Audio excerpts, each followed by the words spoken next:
today we're going to be talking all about my foundation collection. I have a full range of drugstore and high-end foundations that I want to share with you guys and kind of go through the pros and cons with you guys about them. So we're going to go ahead and get started. Also, if you guys have maybe similar skin tones as me, I will go ahead and put the shades that I use down below in the description box or on the side when we're going through each of the foundations. So we're going to go ahead and get diving right into it. This is one of my newer foundations that I have added to my collection, and it's already been added to some of my favorite foundations as far as the drugstore goes. Love the finish of it. It's definitely more of a satin finish, so it's not going to be too matte, but it's not too dewy. It sits very nicely on the skin for a long time, so if you are looking for something that's a little bit more of a longer wear foundation, I do feel like this foundation does provide that. The only thing with this foundation is that I do find that the shade ranges for this foundation just aren't the best, so this is one that I don't wear alone because it is a little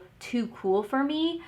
So this is something that I mix with, but I do find it to still be an amazing foundation, and if you guys are wanting to check it out, I definitely would suggest it, or if you just are needing a drugstore option to try out, this is definitely one that I would recommend.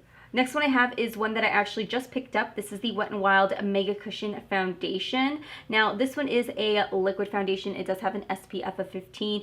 It is more on the luminous side, and I would find this to be also on the very more lighter spectrum. So this is definitely not going to provide that much coverage. It is also a very hydrating formula, so if you are more dry skin, I would say that this would be something that you would enjoy. I haven't opened this one yet just because it is a little too dark for me, although I do think come summer this will be perfect for like everyday light easy makeup. And as you can see, it does come with a little sponge, and then you can pop it open and the compact is inside, so it's a little bit of a different setup, and you can get a little bit more coverage if you use a brush as well. Next one we have is by Uoma. This is the Say What Weightless Soft Matte Hydrating Foundation. This is again another shade that is way too light for me. This was actually sent to me in PR though, so I do appreciate it. I do like this foundation, although because it is a very lightweight foundation, it is another foundation that I do also have to mix. It says that it's a soft matte hydrating foundation. I do find it to be not on the matte side, and it's kind of more leaning on the hydrating side. So it is one that I will say that I did have to blot throughout the day, but it is also a foundation that I actually would consider getting once I maybe go into an Ulta and find like a more exact shade match. I would get it for myself, although I don't think that I would get it for the summer. I think I would wait until the fall/winter time. Next up we have is the Maybelline SuperStay. This is a full coverage foundation. It kind of reminds me a little bit of the Covergirl 3-in-1.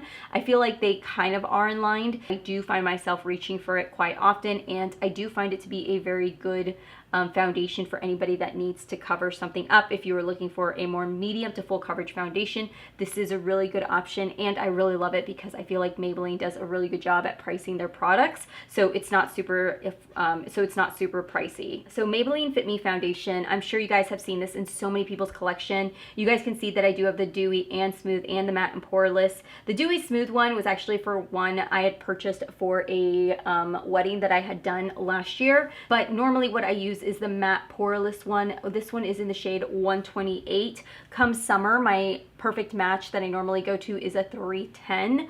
You guys, I can't rave enough about this foundation. I recommend it to so many people because it is a very affordable foundation. You can get a very nice light coverage. If you are looking for a really good foundation, this is one of my top 5 foundations that I recommend for anybody because I think it just is a really good foundation. All right, so now we move into the TooFaced Born This Way foundations. The one on the right is a one that I haven't used yet. That one's in the shade Golden Beige. I feel like that's going to be more summer, so I haven't even opened it. It is a medium to full coverage foundation, and it is oil-free. I really do like this foundation. I find it to be one of my favorite higher end foundations. I really do like this foundation. This was one foundation that I found to not be something I cared for when I was living in Colorado. But then when I moved into the Midwest, I actually found that this foundation worked a lot better for me. So it's kind of a testy foundation, but it's definitely one that now that I'm living out here with more humid weather, I really do appreciate because I get a really nice medium to full coverage with it. Like I said earlier about this, it was definitely one that I had to test in different climates. So I didn't know if this was going to be part of my powder foundation or in my foundation drawer. I guess I put it in here.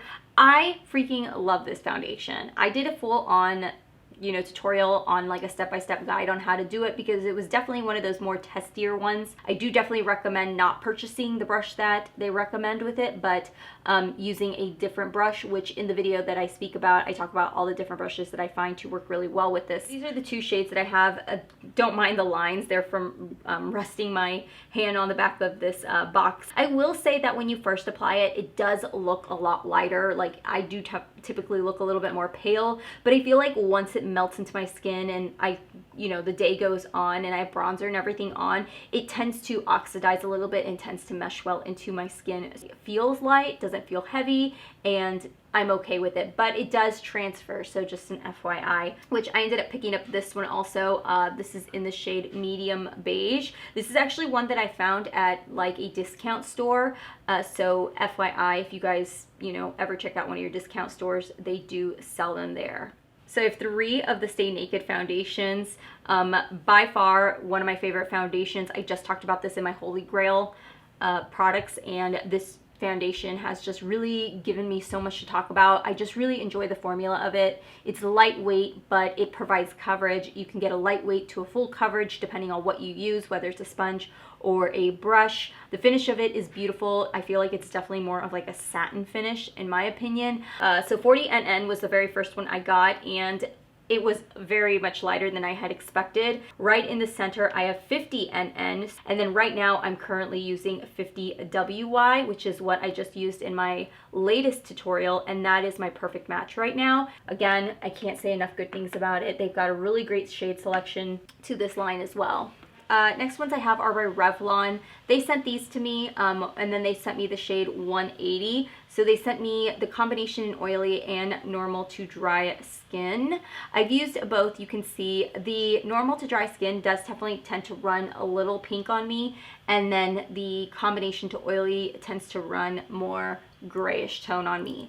The line is great. It's definitely one that I remember using years ago, and I just thought it was fabulous. It definitely does a great job at covering, but it is a much thicker foundation, so it definitely does feel like you're wearing foundation. So with this foundation, I definitely recommend using a sponge so you can build that coverage, because every time I use it with a brush, I definitely feel like it looks cakey throughout the day. So it is a sponge recommended in my opinion. So next up I have is the Covergirl Trueblend Matte Made. This definitely has a matte finish, so if you don't like a matte finish, you're definitely not gonna like this line. My only problem with this foundation is that I do find that after a period of time, I find that for myself, it does tend to look cakey, and I definitely have to use a sponge, because if not, and I use a brush with it, I do find that throughout the day, it tends to accentuate my pores. You can use it alone. I prefer to use it with something else, just because I find that alone, it doesn't wear the best on me throughout the day. All right, so next up we have is one of my favorite foundations, and it is the Colourpop No Filter Foundation.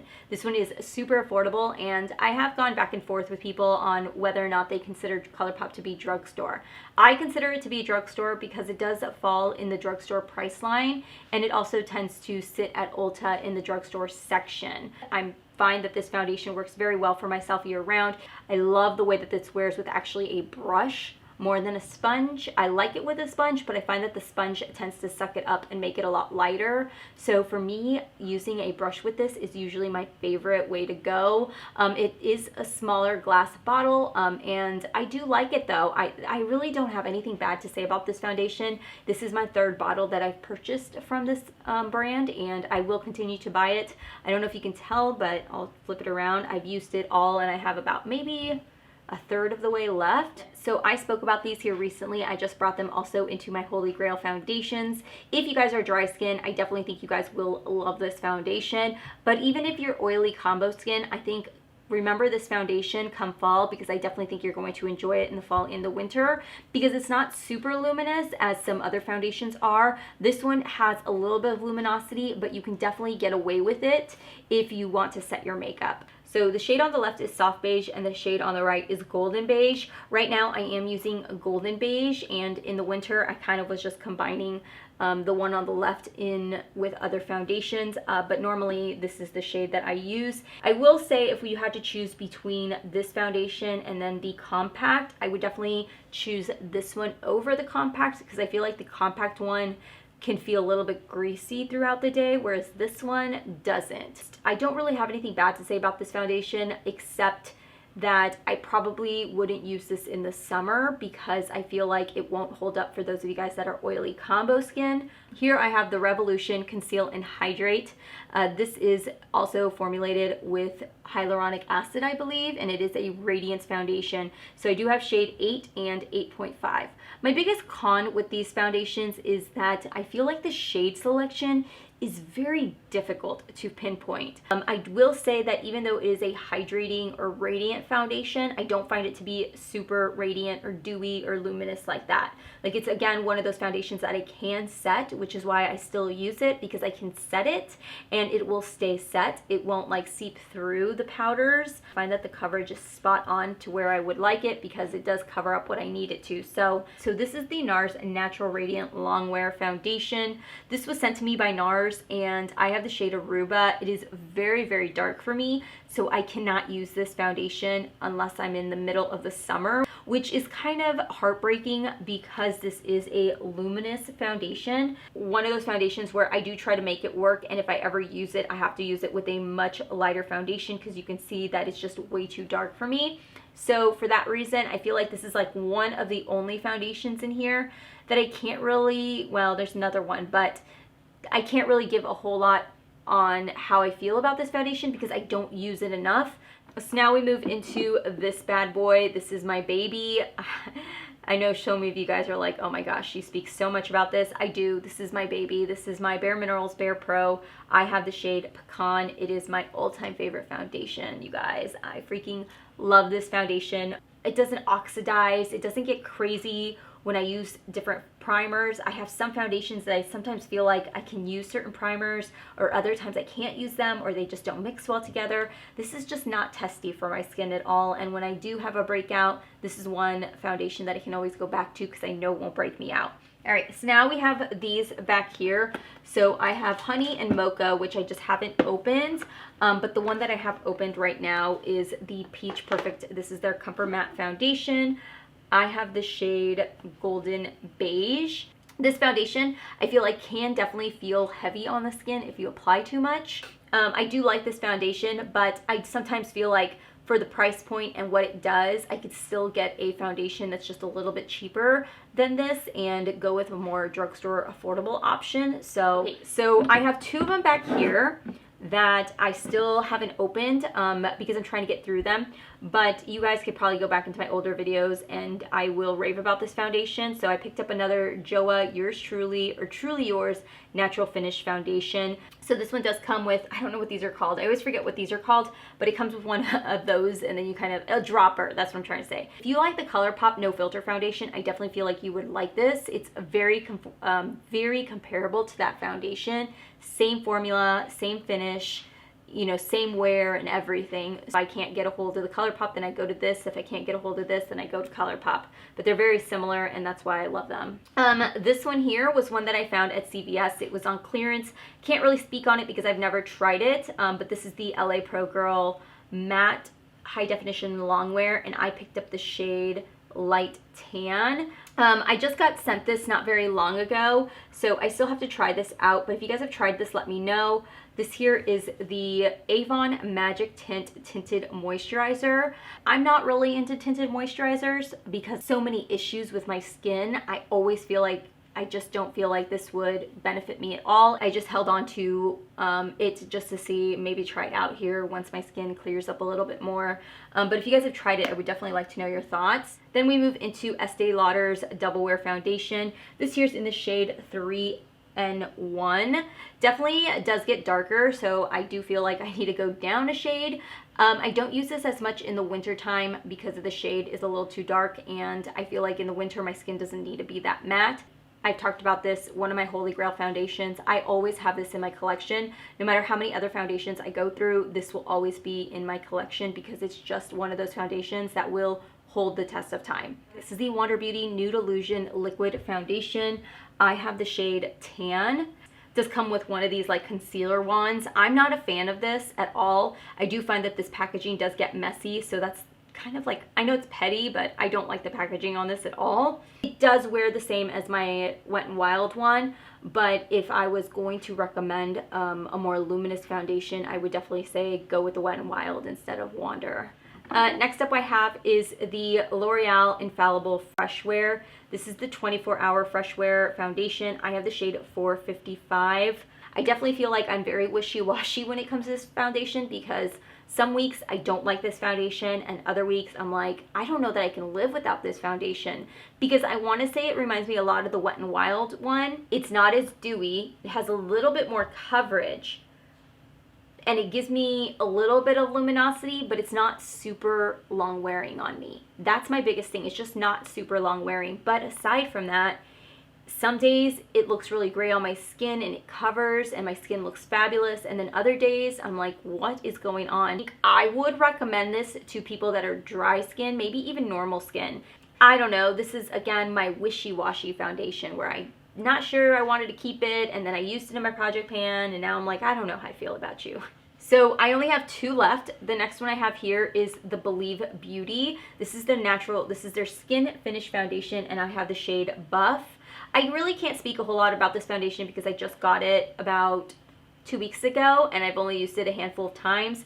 But so far from what I've gathered is that it doesn't sit the very best on me for a long period of time, and it's a foundation I can't wear on its own because it won't stay on my skin. And it tends to seep through my foundation, like my powders, and it tends to break up really easily. I really don't know how I feel about it yet though. Last one I have is the Matte Ambition foundations. I actually have 3 of them, but I'm just showing you 2 because I can only hold 2. But these are the All Day Shine Free foundations. I feel like when they launched these 2, they were kind of similar, so it was kind of like one or the other. I have 105 on the left, in the middle I have 110, and then on the far right I have 120. So 120 is what I use like right now. 110 and 105 are what I mix. The thing I like about this foundation is that it is super full coverage, so sometimes I even kind of use this to more pinpoint certain areas that need a little bit more coverage. It kind of has that medium consistency of a mousse and a liquid foundation. If you're oily skin or even combo skin and you have a medium to deep skin tones, I would definitely check out the Spectrum line from Covergirl. They offer quite a few different options and I like the shade range there.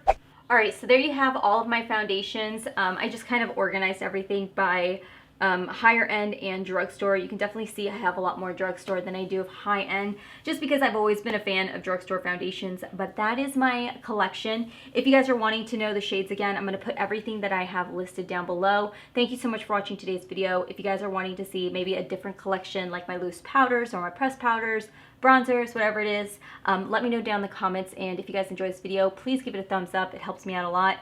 Thank you so much for watching today's video, and I will see you guys all later. Bye.